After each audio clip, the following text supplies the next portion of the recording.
إن الحمد لله نحمده ونستعينه ونستغفره ونؤمن به ونتوكل عليه ونعوذ بالله من شرور أنفسنا ومن سيئات أعمالنا من يهده الله فلا مضل له ومن يضلله فلا هادي له وأشهد أن لا إله إلا الله وحده لا شريك له وأشهد أن محمدا عبده ورسوله صلى الله عليه وسلم اللهم صل على محمد وعلى آل محمد كما صليت على إبراهيم وعلى آل إبراهيم إنك حميد مجيد اللهم بارك على محمد وعلى آل محمد كما باركت على إبراهيم وعلى آل إبراهيم إنك حميد مجيد أما بعد فإن خير الحديث كتاب الله وخير الهدي هدي محمد صلى الله عليه وسلم وشر الأمور محدثاتها وكل محدثة بدعة وكل بدعة ضلالة وكل ضلالة في النار أعوذ بالله من الشيطان الرجيم بسم الله الرحمن الرحيم يا أيها الناس اتقوا ربكم الذي خلقكم من نفس واحدة وخلق منها زوجها وبث منهما رجالا كثيرا ونساء واتقوا الله الذي تساءلون به والأرحام إن الله كان عليكم رقيبا يا أيها الذين آمنوا اتقوا الله حق تقاته ولا تموتن إلا وأنتم مسلمون يا أيها الذين آمنوا اتقوا الله وقولوا قولا سديدا يصلح لكم أعمالكم ويغفر لكم ذنوبكم ومن يطع الله ورسوله فقد فاز فوزا عظيما رب اشرح لي صدري ويسر لي أمري واحلل عقدة من لساني يفقهوا قولي. قابل قدر معزز سامعین و سامعات، اللہ ہم سب کا خالق و مالک ہے. دنیا کے اندر جتنے بھی تعریفی کلمات ہیں، کبریائی اور بڑائی کے جملے ہیں، ان سب کا حقیقی مستحق اللہ تعالی ہے. درود و سلام ہو ہمارے حقیقی پیر و مرشد، محسن و مربی، پیشوا مقتدی، سید الاولین والآخرین، امام الانبیاء جناب محمد رسول اللہ صلی اللہ علیہ وآلہ آلہ وسلم کی ذات اقدس پر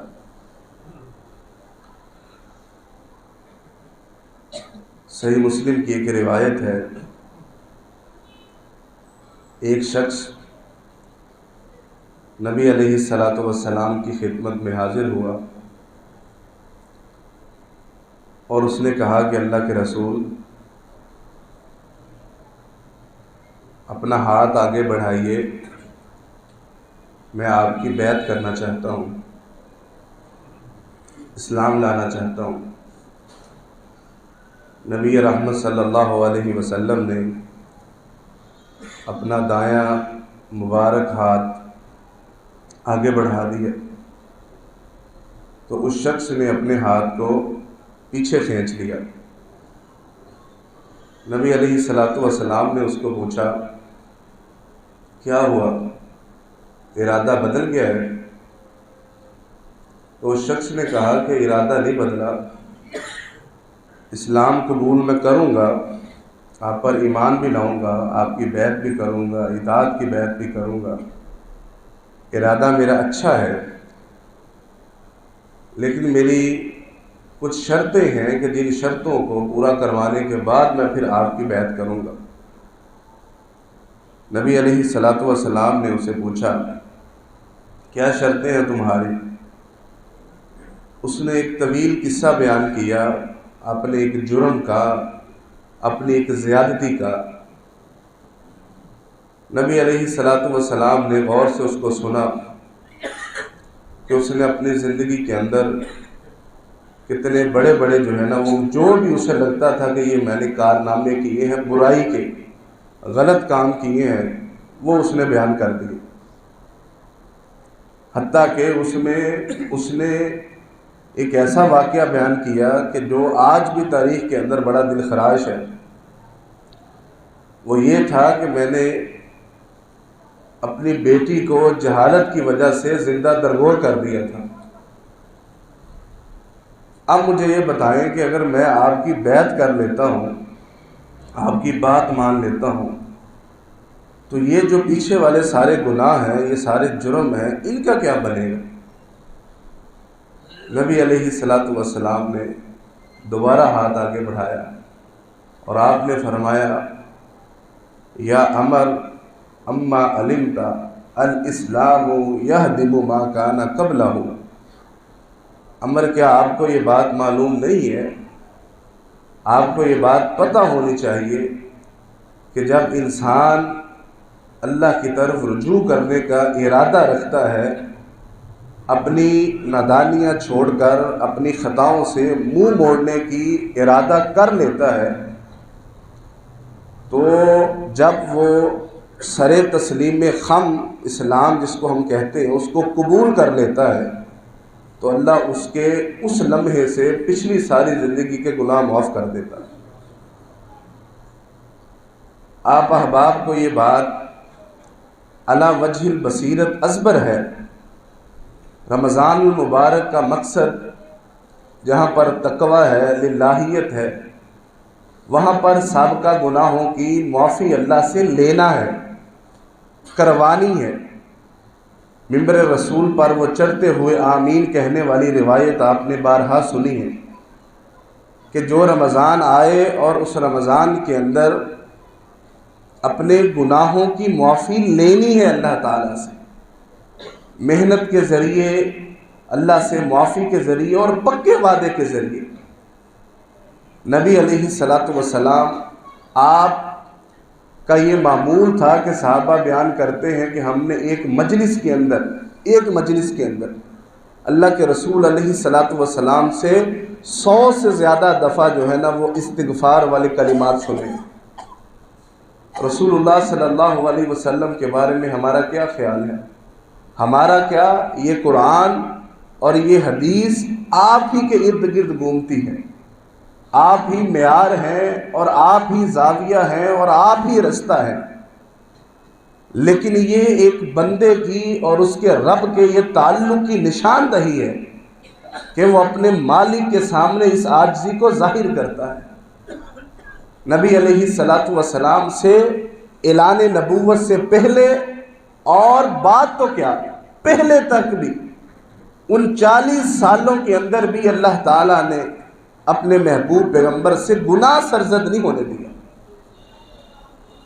لیکن یہ وہ برتن کو صاف کرنے کی ضرورت ہے کہ جس کے اندر بعد میں ہم نیکیاں ڈالیں گے۔ اس تھیلے کے اندر یعنی کہ اپنی جو ہم خطائیں اور جرم کرتے ہیں اور بلا شبہ کرتے ہیں اس کو صاف کروا کے اللہ سے مغفرت لینے کی یہ کوشش ہے۔ رمضان مبارک اگر اس حال میں گزرتا ہے کہ جس طرح پہلے تھے چند نیکیاں کی ہیں لیکن اس گناہوں کو مکمل نہیں چھوڑا، دوبارہ سے ساتھ لے کر ہم رمضان سے نکل گئے تو ہم رمضان مبارک کے مقصد کو حاصل نہیں کر رہے۔ انبیاء علیہ السلام کا یہ شیوا تھا۔ آپ جناب یونس علیہ السلام کے بارے میں کیا خیال کرتے ہیں؟ آپ جو ہے نا وہ جناب آدم علیہ السلام کے بارے میں کیا خیال کرتے ہیں؟ ہم تو زندگی جو ہے نا وہ زمین پر گزار رہے ہیں، انہوں نے زندگی ہی جنت کے اندر گزاری، چند جو ہے نا وہ زندگی کے جو کچھ عرصہ انہوں نے زمین پر، باقی ساری پیدائش سے لے کر اپنی پوری زندگی جنت کے اندر گزاری۔ اور اب بھی جو ہے نا وہ اللہ تعالیٰ نے انہیں عرش پر جو ہے نا وہ اس کے قریب آسمانوں کے اندر رکھا ہوا۔ وہ اپنے رب سے جو ہے نا یہ سوال کرتے ہیں، آرزو کرتے ہیں، ربنا ظلمنا انفسنا وان لم تغفر لنا وترحمنا لنکونن من الخاسرین۔ میں اور آپ حضرت آدم علیہ السلام کے مقابلے میں کیا حیثیت رکھتے ہیں؟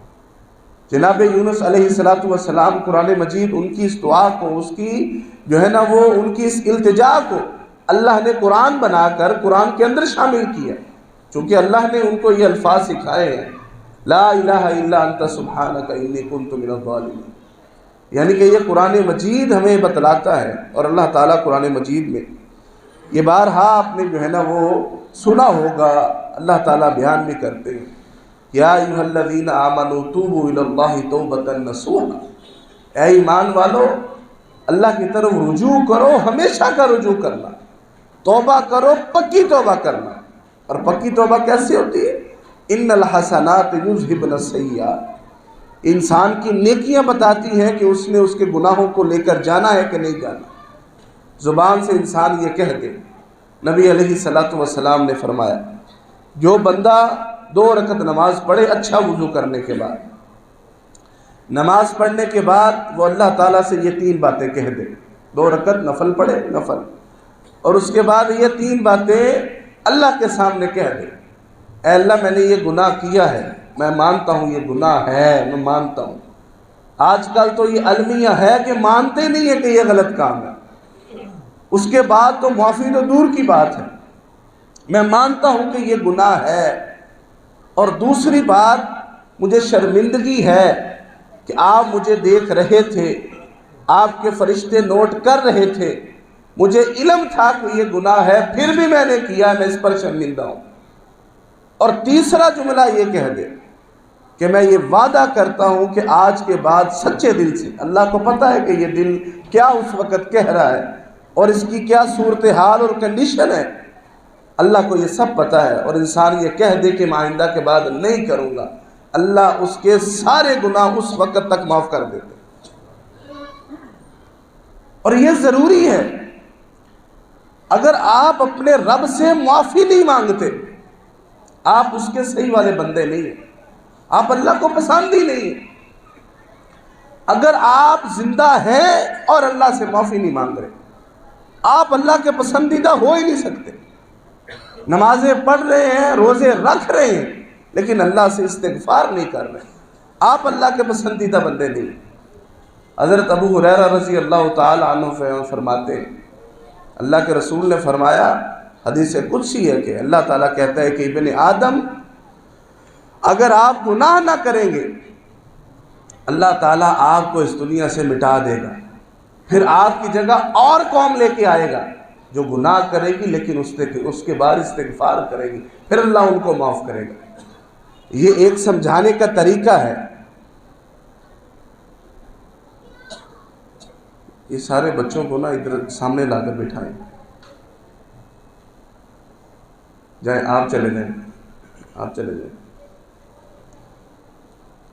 کہنا کسی کو کچھ نہیں ہے، بس یہ سامنے لا کر بٹھا دیں ترتیب کے ساتھ، نہیں باہر بٹھا دیں سامنے۔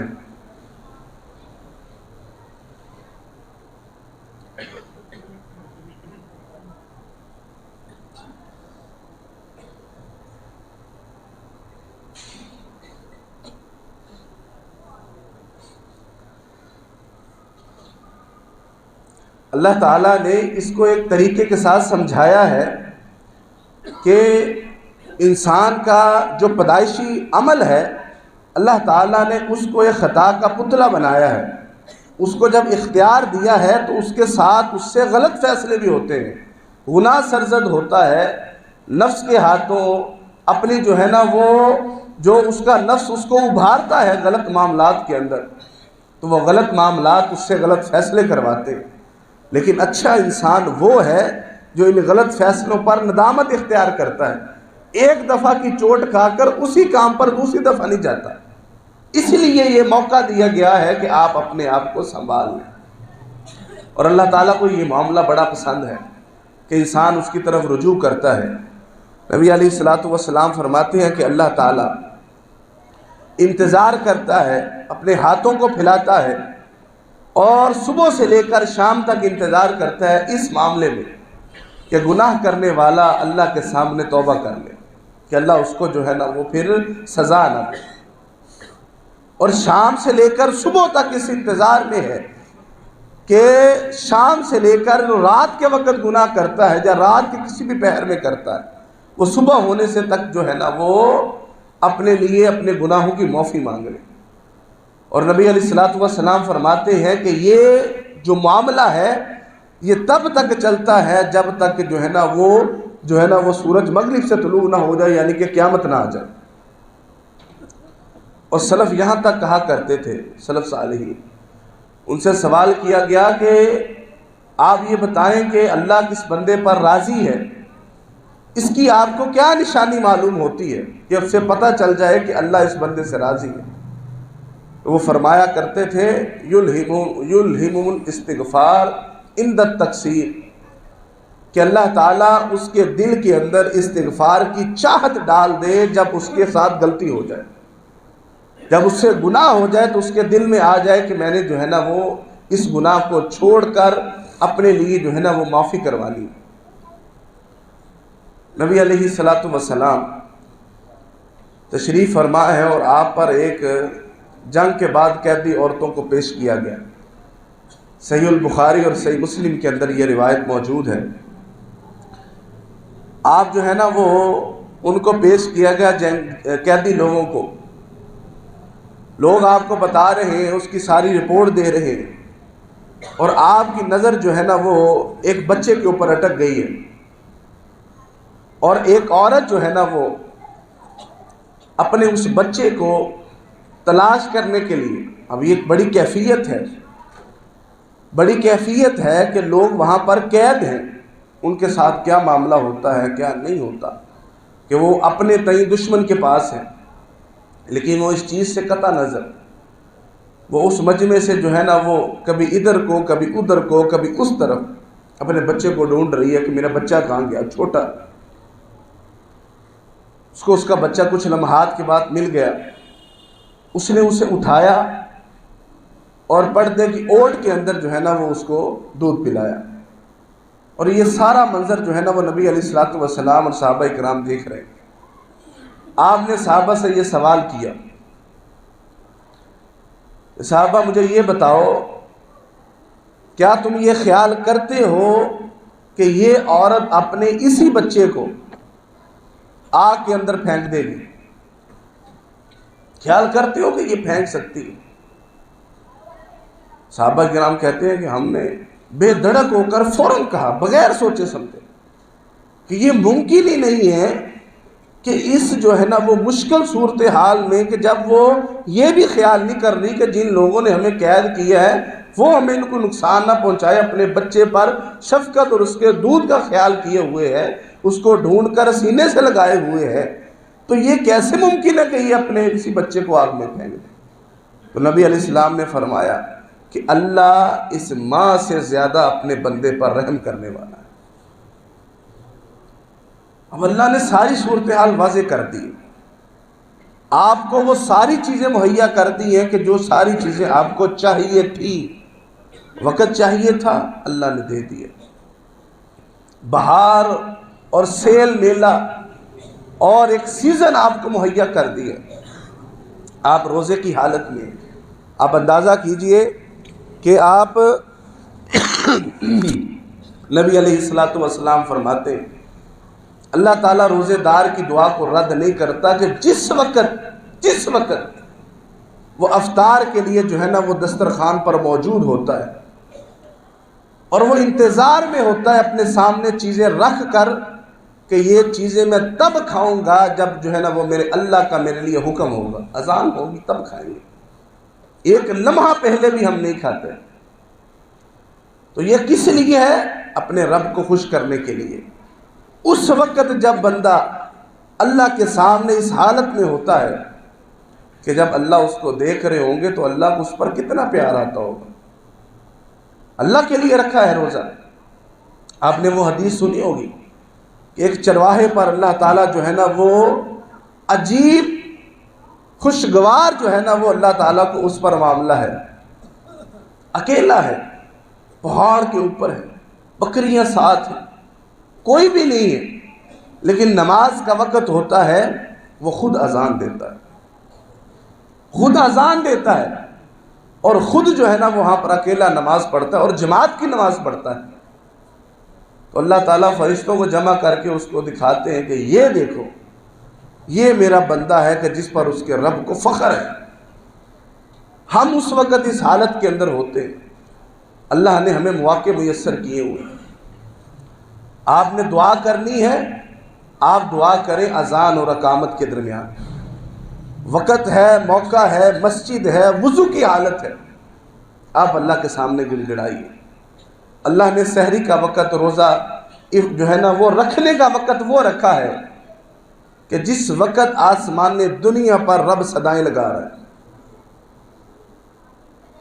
کوئی ہے جو مجھے پکارے اور میں اس کی پکار کا جواب دوں، کوئی ہے جو مجھ سے مانگے میں اس کو وہ دے دوں، کوئی ہے جو مجھ سے معافی مانگے الگ سے، یستغفرونی فاستغفر لہ، کوئی ہے جو مجھ سے استغفار کرے میں اس کے استغفار کو، اس کی معافی کو قبول کر لوں۔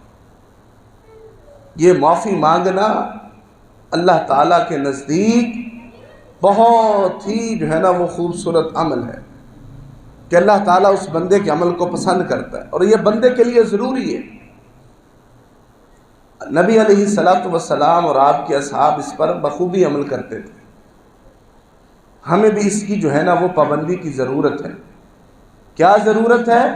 کہ ہم چلتے پھرتے اللہ تعالیٰ سے استغفار مانگیں، یعنی کہ ایک تو ہے اپنے گناہوں کی توبہ کریں، یہ آپ اس کو تسلیم کریں کہ آپ نے یہ غلط کام کیے اور آئندہ نہیں کریں گے، اللہ آپ کو معاف کر دے۔ لیکن صورتحال کیا ہے؟ آج کل ہمیں جو ہے نا وہ چند مسائل کا سامنا ہے، ہمارے اپنے ہی ذہنوں کے مسائل ہیں، وہ مسائل ہمیں حل کرنے چاہیے۔ ہم خود سوچتے ہیں توبہ ایک لفظی کام نہیں ہے، یہ 5 منٹ کا مرحلہ نہیں ہے، یہ ایک مکمل پروسیس ہے، ایک مکمل جو ہے نا رویہ ہے جو انسان نے چینج کرنا ہوتا ہے، بدلنا ہوتا ہے، یہ توبہ ہوتی ہے۔ اور یہ والی توبہ پچھلے سارے گناہ معاف کر دیتی ہے۔ یہ محض لفظی کام نہیں ہے کہ میں توبہ کر رہا ہوں اللہ مجھے معاف فرما دے، میں جو ہے نا وہ کوشش کر رہا ہوں، ایسی کوئی بات نہیں۔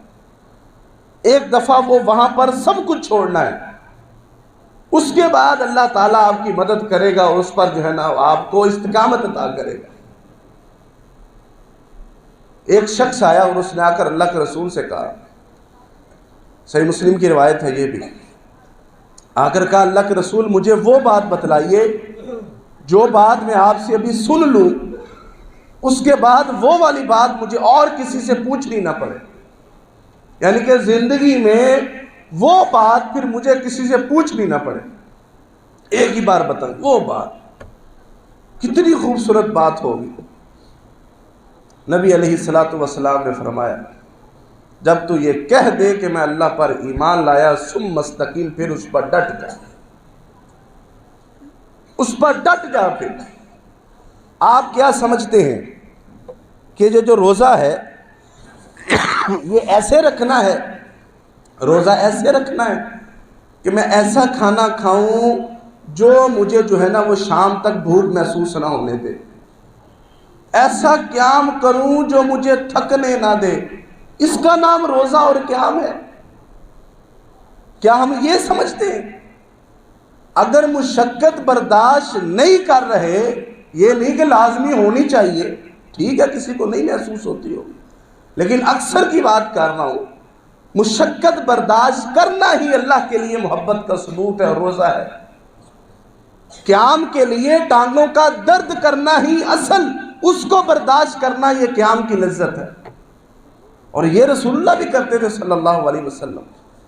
صحیح البخاری اور مسلم کی روایت ہے، اماں عائشہ فرماتی ہیں کہ آپ کے پاؤں کے اندر کائنات کی قیمتی ترین شخصیت اور آپ ذات ہیں، آپ کے پاؤں مبارک کے اندر سوج اور ورم آ جاتی۔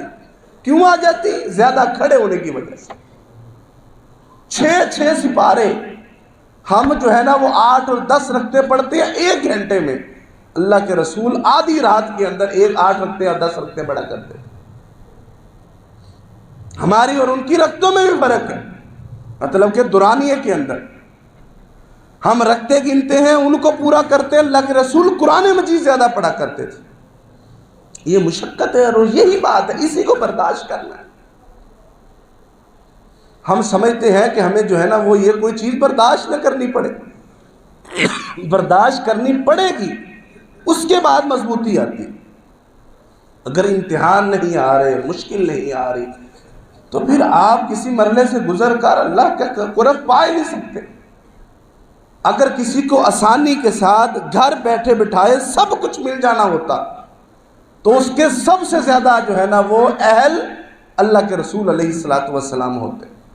کائنات کے اندر اتنی قربانی اور اتنی مشکلیں کسی نے نہیں دیکھی جتنی جناب رسول اللہ صلی اللہ علیہ وسلم نے قربانیاں دی ہیں اور آپ نے مشکلیں برداشت کی۔ میں گنوانے پہ آ جاؤں، ہمارے پاس ہمارے دامن میں اتنا وقت نہیں جتنی اللہ کے رسول نے قربانیاں دی، اور ان کی وضاحت کی جائے، ان کو جو ہے نا وہ اندر تک اس کو محسوس کیا جائے۔ اسی لیے ڈٹ جانا، اپنے آپ کو تبدیل کرنا، یہ اصل کے اندر توبہ ہے۔ وہ زندگی جس کے لیے آپ شرمندہ ہیں، اس زندگی کو چھوڑ کر نئی زندگی اختیار کریں، اور صحابہ کرام نے یہی کیا تھا۔ پھر اس کے بعد پیچھے مڑ کے نہیں دیکھا۔ دنیا کی کوئی بھی دیوار ان کا رستہ نہیں روک سکی، کوئی بھی چیز ان کے درمیان میں حائل نہیں ہو سکی۔ یہ استقامت ہوتی ہے۔ پھر اللہ تعالیٰ استقامت والوں کے ساتھ ہے۔ اور اس استقامت کی راہ کے اندر حائل کیا ہوتا ہے؟ ہماری ذہنی الجھنیں۔ میں چند آپ کے سامنے بیان کیے دیتا ہوں۔ ہم یہ چاہتے ہیں، ہر انسان یہ چاہتا ہے، موٹیویٹ ہوتا ہے، قرآن سنتا ہے، قرآن پڑھتا ہے، ترجمہ پڑھتا ہے کہ یار میں بدل جاؤں گا۔ ایک تو یہ خلش ذہن کے اندر آتی ہے کہ میں توبہ تو کر لیتا ہوں تو کیا اللہ تعالیٰ مجھے معاف کر دے گا؟ آپ نے صرف جو ہے نا وہ شروع والی یہ روایت اپنے ذہن کے اندر رکھنی، الاسلام یہدم ما کان قبلہ۔ آپ سچے دل سے آئے ہیں، آپ نیکی کی غرض سے آئے ہیں، صحیح میں شرمندہ ہیں اور آپ کا دل بدل چکا ہے، تو آپ اللہ پر بھروسہ رکھیے کہ آپ کی توبہ قبول ہوگی اور اللہ آپ کو معاف بھی فرما دے گا۔ یہ حقیقت میں خطرہ ہے کہ ہم محنت کرتے رہیں، سب کچھ کرتے رہے، بعد میں پتہ چلے کہ ابھی آپ کا بقایا پڑا ہوا ہے، تو وہ بقایا کا تو جو ہے نا وہ پچھلا حساب، اس کو تو پہلے کلیئر کر لیں، تو وہ آپ کا کلیئر ہو جائے گا آپ کے اسی دل کے تعلق کی وجہ سے۔ یہ ہو جائے گا، اس کے بعد ختم۔ کئی قریشان سردار جو ہے نا وہ حضرت عبداللہ بن عباس کہتے ہیں کہ انہوں نے یہ گارنٹیاں لی ہیں کہ حضرت جی جو یہ قتل گاری ہم نے کی ہے، یہ قتل و غارت ہم نے کی ہے، مار لوٹ کی ہے، اس کا کیا بنے گا؟ اب اتنی ہی اسلام کے لیے خدمات کر دیں آپ۔ جنگ احد جو ہے نا وہ، اس کے اندر خالد بن ولید رضی اللہ تعالی عنہ کفار کی طرف سے اور آپ کی جنگی تدبیر کی وجہ سے مسلمانوں کو نقصان کا سامنا ہوا، لیکن اسی خالد نے پھر سیف اللہ بن کر اسلام کے لیے کیا خدمات دی ہیں کہ پھر اس کے بعد انہوں نے گھر نہیں بیٹھے اور میدان جہاد کے اندر زندگی بسر کی۔ اتنی اسلام کی خدمت کیجیے، اتنی بھرپائی کر دیجیے۔ ان الحسنات یذہبن السیئات، جو نیکیاں ہیں وہ گناہوں کو مٹا دیں گی، آپ کے سارے غم دور کر دیں گی۔ نبی علیہ الصلوۃ والسلام کے چچا سیدنا حمزہ رضی اللہ تعالی، آپ سید الشہداء ہیں اور نبی علیہ السلام کو بڑے پیارے تھے۔ آپ سیدہ حمزہ جو ہے نا وہ شہید کر دیے گئے، اور ان کو جو ہے نا وہ شہید کرنے والا شخص بعد میں مسلمان ہو گیا۔ اب وہ صحابی ہے سیدنا وحشی رضی اللہ تعالی عنہ، اللہ کے رسول نے ان کی بھی توبہ قبول کی، لیکن یہ شرط رکھی ہے کہ آپ نے میرے سامنے نہیں آنا۔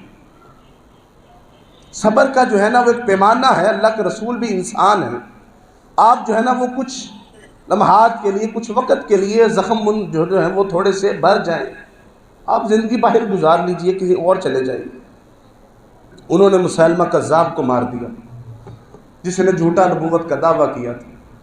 اب کہتے ہیں کہ زندگی سکون کے اندر ہے کہ بھرپائی ہو گئی۔ اب بھرپائی ہو گئی ہے۔ ایک عظیم جو ہے نا وہ شخص کو اپنے ہاتھوں سے مارا تھا دھوکے کے ساتھ، تو میں دیکھ رہا تھا وہ اکیلے جھنڈ میں ایسے لڑ رہے ہیں کہ جیسے ایک بہادر شیر ہوتا ہے، اور میں نے چھپ کر ان پر وار کیا تھا۔ لیکن آج ایک اللہ اور اس کے رسول کے بڑے دشمن کو مارا ہے جو کذاب ہے اور نبوت کا دعویٰ کر رہا ہے. آج حساب برابر ہو گیا. تو یہ حساب برابر کرنے، جتنے گناہ کر لیے توبہ کریں اور اتنی اسلام اور مسلمانوں کی اسلام کی خدمت کیجیے. اللہ کی اطاعت اور رسول اللہ کی اطاعت میں وقت گزاریے، یا کم از کم اپنی زندگی اللہ اور اس کے رسول کے مطابق کر لیجیے. تو انسان کے گناہ باقی نہیں رہیں گے، اللہ تعالیٰ معاف فرما دے گا. دوسری بڑی اہم بات ہے کہ انسان جو ہے نا وہ سوچتا ہے کہ میں اپنے آپ کو بدل لوں، توبہ کر لوں، لیکن ذہن کے اندر یہ آتا ہے یار یہ جو میں کر رہا ہوں گناہ اور باقی سارے معاملہ، اکثریت تو یہی کچھ کر رہی ہے، اکثریت یہی کچھ کر رہی، میں کو کلا سارے یہ کام کری جاتے، سارے لگے ہوئے سے پاسے. تو بھائی جب سارے لگے ہوئے ہیں تو مجھے کیا ضرورت ہے کہ میں انوکھا جو ہے نا صوفی مولوی بن جاؤں. سیدنا عمر بن خطاب رضی اللہ تعالی عنہ امیر المؤمنین ہے، اور آپ بازار کا چکر لگانے گئے، آپ نے دیکھا کہ وہاں پر ایک شخص جو ہے نا وہ دعائیں مانگ رہا ہے. اے اللہ، یہ کتاب الزہد کے اندر امام احمد بن حنبل نے یہ واقعہ لکھا ہے، ان کی کتاب ہے کتاب الزہد. وہ فرما رہے ہیں، کہتے ہیں میں دعا مانگ رہا تھا اور وہ شخص ساتھ میں یہ کہہ رہا تھا اے اللہ مجھے اپنے قلیل بندوں کے اندر شامل کر لے، تھوڑے بندوں کے اندر شامل کر لے. اور یہ دعا فرما ساتھ ساتھ یہ دعا کر رہا تھا. حضرت عمر بن خطاب رضی اللہ تعالیٰ عنہ کہتے ہیں کہ میں بڑا حیران ہوا کہ یار یہ کون سی دعا ہے، تھوڑے بندوں کے اندر شامل کر لے. کہتے میں نے اس سے پوچھا کہ یہ تھوڑے بندوں کے شامل کیا ہوتا ہے، اکثریت کے اندر جو ہے نا وہ شامل ہونے کی دعا کیوں نہیں کر رہے کہ مسلمان اکثریت کے اندر ہوں اور آپ بھی اس کے اندر شامل ہوں. کہا امیر المومنین اللہ قرآن کے اندر کہتا نہیں ہے اکثرہم فاسقون اکثرہم لا یؤمنون، اکثریت ان کی نافرمان ہے، لوگوں کی اکثریت ان کی بے ایمان ہے، اکثریت ان کی جو ہے نا وہ عبادت نہیں کرتی، اکثریت ان کی وعدہ خلاف ہے. اور قرآن کہتا ہے وَقَلِيلٌ مِّنْ عِبَادِيَ الشُّكُورُ، اللہ کہتا ہے کم ہی وہ بندے ہیں جو اللہ کے فرما بردار بندے ہیں. تو میں یہ اللہ سے دعا کر رہا تھا کہ اے اللہ جن کم لوگوں کو تو نے اپنا فرما بردار کہا ہے ان کم لوگوں کے اندر ہمیں بھی شامل فرما لے. یعنی کہ یہ کتنے فہم کی بات ہے کہ انہوں نے قرآن کے اندر غوطہ زن ہو کر اس بات کو معلوم کر لیا ہے. اگرچہ اس قلیل سے مراد چند لوگ نہیں ہیں، لیکن اس قلیل سے مراد وہ قلیل ہے کہ الاسلام بدا الاسلام غریبا وسیعود غریبا وطوبى لمن غربا، کہ جب اسلام کا آغاز ہوا تھا تو تب بھی لوگ تھوڑے تھے جو اس پر صحیح سے عمل کرتے تھے. جب اس کا اختتام ہوگا یعنی کہ دنیا کا اختتام ہوگا تو چند لوگ رہ جائیں گے. یہ چند تعداد نہیں ہے، یہ ایک وہ گروہ ہے جو اللہ کی اطاعت پر کاربند ہو جائے گا. تو یہ تو کوئی دلیل نہیں ہے کہ ساری دنیا یہ کر رہی ہے. جب اللہ کے رسول نے تبلیغ کا بیڑا اٹھایا تھا اور آپ نے جو ہے نا وہ پہاڑ کے اوپر صدا لگائی تھی، اس وقت آپ وہ تھے اور چند ہی دو لوگ تھے جو برائی کا کام نہیں کرتے تھے. 13 سال کی مسلسل کوشش، اور بندے کتنے ہاتھ آئے؟ 2 شہروں کے ملا کر بندے ہاتھ آئے 300. ہمت نہیں ہاری، وہ عقیدہ اور نظریہ نہیں بدلا. یہ کیا بات ہوئی جو تعداد دیکھ کر عقیدے بدلتے ہیں، جو تعداد دیکھ کر اپنی سوچ بدلتے ہیں، جو تعداد کو دیکھ کر اپنی ثقافت اور اپنی بات اور اپنے نظریات کو بدلتے ہیں. یہ کوئی دلیل نہیں ہے. تعداد اور اکثریت دلیل نہیں ہوتی. اپنی بات پر ڈٹ جانا. میں اکثر کہا کرتا ہوں، بعض لوگ کہتے ہیں نا جی مصلحت اختیار کرنی چاہیے، وہاں پر جو پنجابی نیما دا کھیل جانا چاہیے. ہم نے کہا کہ جب ایک شخص گناہ کرتے ہوئے ڈٹھائی کا اظہار کر رہا ہے تو ہم اس گناہ کے احتجاج کے اندر کیا اپنا عمل بیان نہیں کر سکتے کہ اگر آپ اپنے عمل پر اٹکے ہوئے ہیں تو ہم بھی اپنے عمل پر اٹکے ہوئے ہیں؟ یہ کیا بات ہوئی کہ کسی باطل کو صرف اس لیے سہنا کہ چھوڑے جی کیا اس کے اندر جو ہے نا وہ مقابلہ بازی اور کیا دوسرے کام کرنا. اسلام حق اور باطل کے اندر ایک جو ہے نا وہ واضح دیوار ہے. یہ قرآن مجید کو فرقان اس لیے کہا گیا ہے کہ حق اور باطل کے درمیان جو ہے نا یہ فرق کر دیتی ہے. یہ اکثریت کوئی جو ہے نا وہ مائنڈ نہیں رکھتی. انسان کے ذہن کے اندر آتا ہے کہ میں اگر توبہ کر بھی لوں گا، اس کے ساتھ ہی جو ہے نا وہ متعلقہ یہ بات اس کے ذہن میں آتی ہے کہ میں تو پھر اکیلا رہ جاؤں گا. جی ظاہری بات ہے کہ جو محفلیں لگتی ہیں، بری محفلیں لگتی ہیں یا برے کام اکٹھے کرتے ہیں، تو اس میں سے اگر میں سکپ ہو جاؤں گا، میں نکل آؤں گا، میں تو پھر اکیلا رہ گیا کہ اس مجلس میں تو نہیں جا سکتا. تو آپ کو اس بات پر بھروسہ رکھنا چاہیے کہ اگر آپ جو ہے نا وہ ایک بری محفل کو اللہ کے لیے چھوڑتے ہیں تو اللہ آپ کو اسی اچھی محفل کا انتخاب لازمی آپ سے کروائے گا اور اچھے لوگ آپ کو عطا کرے گا. جو صحابہ اکرام مکہ چھوڑ کر مدینہ آ رہے تھے اور ان کے کپڑوں کو اتارا جا رہا تھا، ان سے جو ہے نا وہ اسباب اور زاد راہ کو چھینا جا رہا تھا، ان کے ذہن میں یہی تھا کہ ہم جن کو چھوڑ کر جن کے پاس جا رہے ہیں وہ لوگ ان سے 1000 گنا زیادہ بہتر ہیں. وہ عبد الرحمن بن عوف رضی اللہ تعالی عنہ کا وہ کلمہ یاد نہیں ہے؟ اللہ کے رسول کچھ نہیں ہاتھ میں، کہا عبد الرحمن چھوڑ اس بات کو، تجھے نہیں پتا کہ کس چیز کو تو نے حاصل کر لیا. صرف 10 سے 15 سال گزرے ہیں اور اس وقت عالم منڈی کا سب سے بڑا تاجر عبد الرحمن بن عوف رضی اللہ تعالی عنہ. اور یہ صحیح البخاری بتاتی ہے 1000 اونٹ، تجارتی اونٹ، ہمارے تجارتی کنٹینر 1000 ایک وقت میں اللہ کے رستے میں غریبوں اور مسکینوں اور ان کے قحط کو ختم کرنے کے لیے عبد الرحمن نے اپنے جو ہے نا وہ مال سے اللہ کے رستے میں خرچ کیے. 1000 ایک وقت کے اندر. باقی جو ہے نا وہ کیا جو ہے نا وہ صدقہ اور خیرات کرتے ہوں گے. آپ کو اللہ اچھے لوگ عطا کرے گا، وہ اچھے لوگ جس کی ایک مثال سنیے. اللہ تعالیٰ فرماتے ہیں کہ تم بندوں میں بیٹھ کر میرا ذکر کرو گے نا، اس کے بدلے میں تمہارا فرشتوں کے اندر بیٹھ کر ذکر کروں گا. تو یہ ایک بدلہ ہے، اچھا بدلہ ہے. آپ ایک سٹیپ آگے بڑھیے، اللہ تعالیٰ اس سے دگنا اور کئی گنا آپ کی طرف بڑھ کر آئیں گے. آغاز آپ نے کرنا ہے، پہلا قدم آپ نے اٹھانا ہے، اکیلے نہیں ہیں آپ. امام ابن القیم رحمہ اللہ فرمایا کرتے تھے، اور یہ ان کی باتیں سنہری ہیں، ساری دنیا باطل کے ساتھ کھڑی ہو جائے، آپ نے اکیلے حق پر زندگی گزارنی ہے اور اس بات پر جو ہے نا وہ ثابت قدم رہنا ہے، تاکہ ہم اللہ کو کہہ سکیں اے اللہ میری طرف میرے نامہ اعمال میں آپ کو نہیں ملے گا کہ میں نے جو ہے نا وہ باطل کا اتنا سب ساتھ دیا. ہم اکیلے نہیں ہوں گے. اللہ آپ کو اچھی صحبت دے گا جو نیکی پر آپ کو ابھارے گی، وہ لوگ عطا کرے گا جو ایمان کے اندر اضافے کا سبب بنیں گے، وہ صحبت دے گا جو آپ کو گناہوں سے بچا کے رکھے گی. یہ توبہ کے فوائد ہیں. انسان یہ سوچتا ہے کہ اسے لذت نہیں آتی. بھائی لذت کب آئے گی؟ جب ہم یہ محسوس ہی نہیں کرتے. یہ رمضان المبارک ہے، اس کے اندر کوشش ہی نہیں کرتے. وہ ہم نے اپنے آپ کو پاکیزہ بنانے کی کوشش ہی نہیں کی، لذت لینے کی کوشش ہی نہیں کی. لذت کیسے آتی ہے؟ صحیح البخاری اور مسلم کی روایت ہے، ثلاثۃ من کن فیہ وجد حلاوۃ الایمان.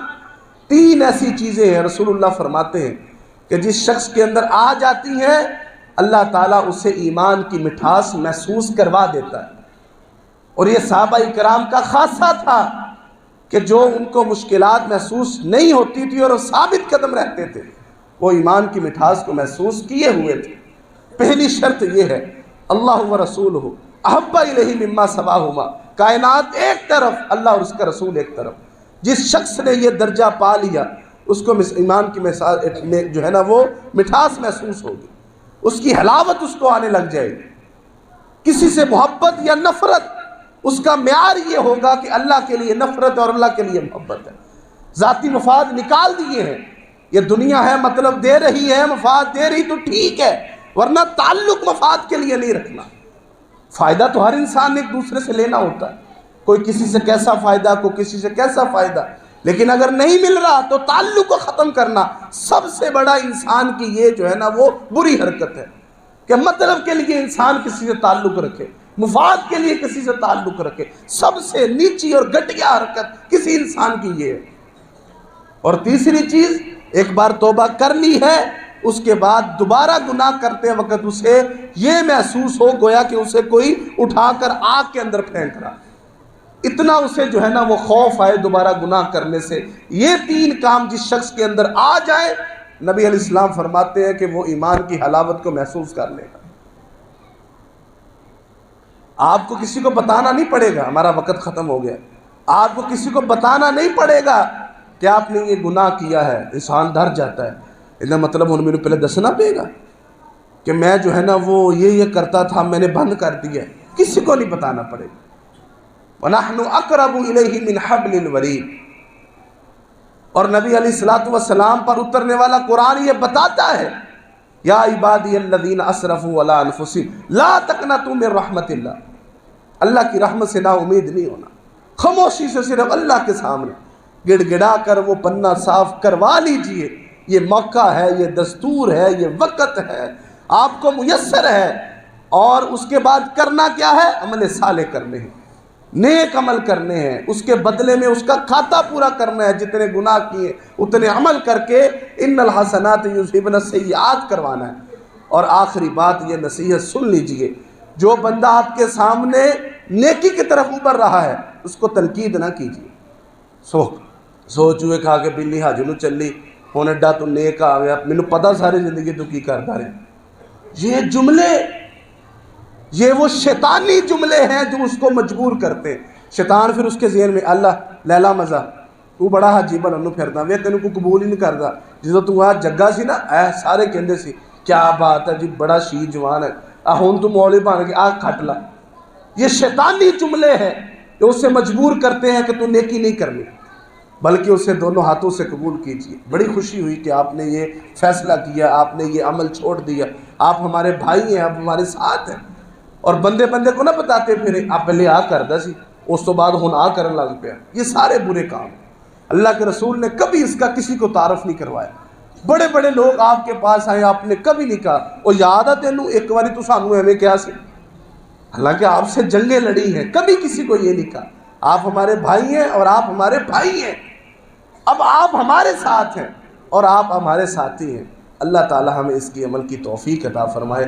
اللہ کریم ہمیں صحیح معنوں میں توبہ کی توفیق عطا فرمائے، رجوع کی توفیق عطا فرمائے، اور رجوع کے ساتھ اس سارے شیطانی وسوسوں سے اللہ تعالی ہمیں محفوظ فرمائے، اور اس رمضان المبارک کے اندر محنت کر کے اپنے رب کو منانے اور مغفرت حاصل کرنے کی توفیق عطا فرمائے۔ وآخر دعوانا الحمدللہ رب العالمین۔